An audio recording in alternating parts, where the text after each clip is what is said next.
tem promessas pra executar na vida da gente.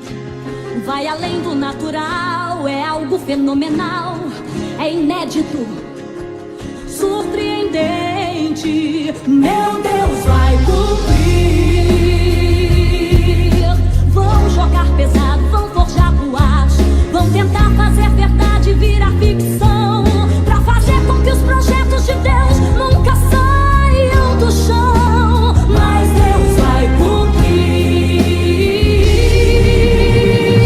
Se foi Deus quem falou, está falado, pronto. Nenhum inferno inteiro invalidará. Não há sepultamento pras promessas dele. Que passe céus e terra ele cumprirá. Quem disse que era sonho e não realidade, de fato nunca soube o que aconteceu.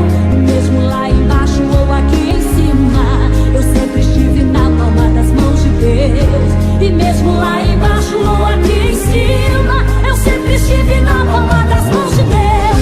Tô na mão de Deus, tô na mão de Deus. Estou guardado na palma das mãos de Deus. Tô na mão de Deus, tô na mão de Deus. Estou guardado na palma das mãos de Deus. Tô na mão de Deus, tô na mão de Deus. Estou guardado na palma das mãos de Deus. Tô na mão de Deus, tô na mão de Deus. Estou guardado na palma das mãos de Deus.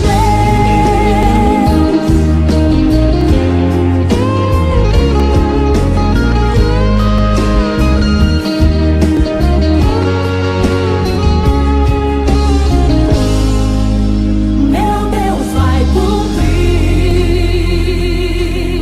Vão jogar pesado, vão forjar boatos, do dia pra noite vão te transformar em réu, achando que as promessas de Deus não vão sair do papel. Mas Deus vai cumprir.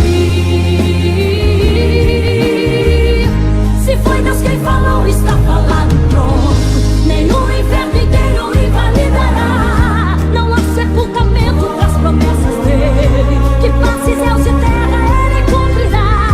Quem disse que era sonho e não realidade, de fato nunca soube o que aconteceu. E mesmo lá embaixo ou aqui em cima, eu sempre estive na palma das mãos de Deus.